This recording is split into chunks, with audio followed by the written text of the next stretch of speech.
developing that work, one of the physicists in the school was doing a research project looking at the development of little chips that you can have put in your body, which will enable your blood characteristics to be read by just being scanned, not by the traditional method of the blood sample and then it goes off to the lab and all that sort of catastrophe.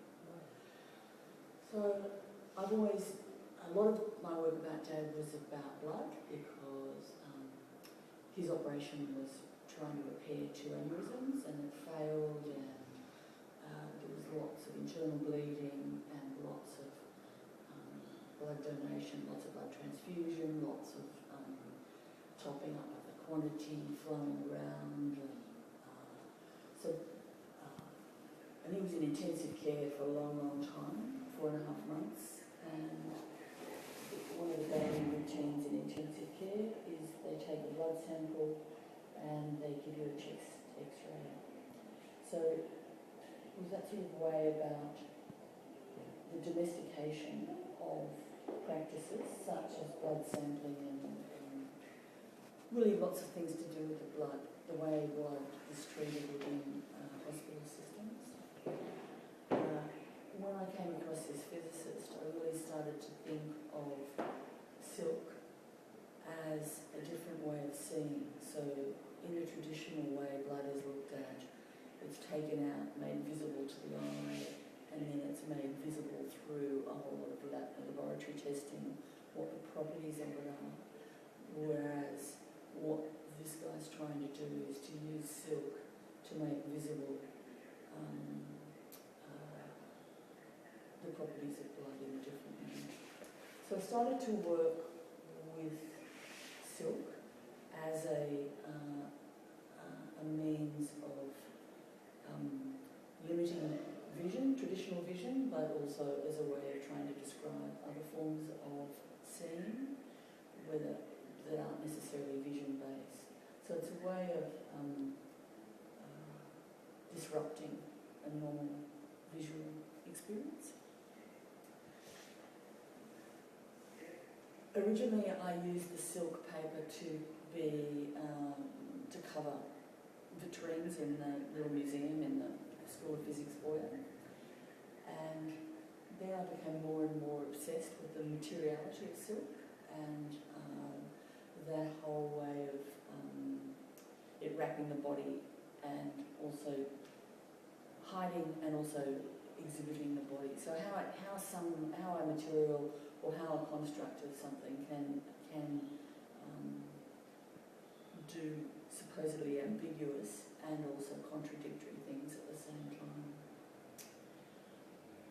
I've made several iterations of this sort of work, which is more and more referencing the shroud as something that wraps, is sewn,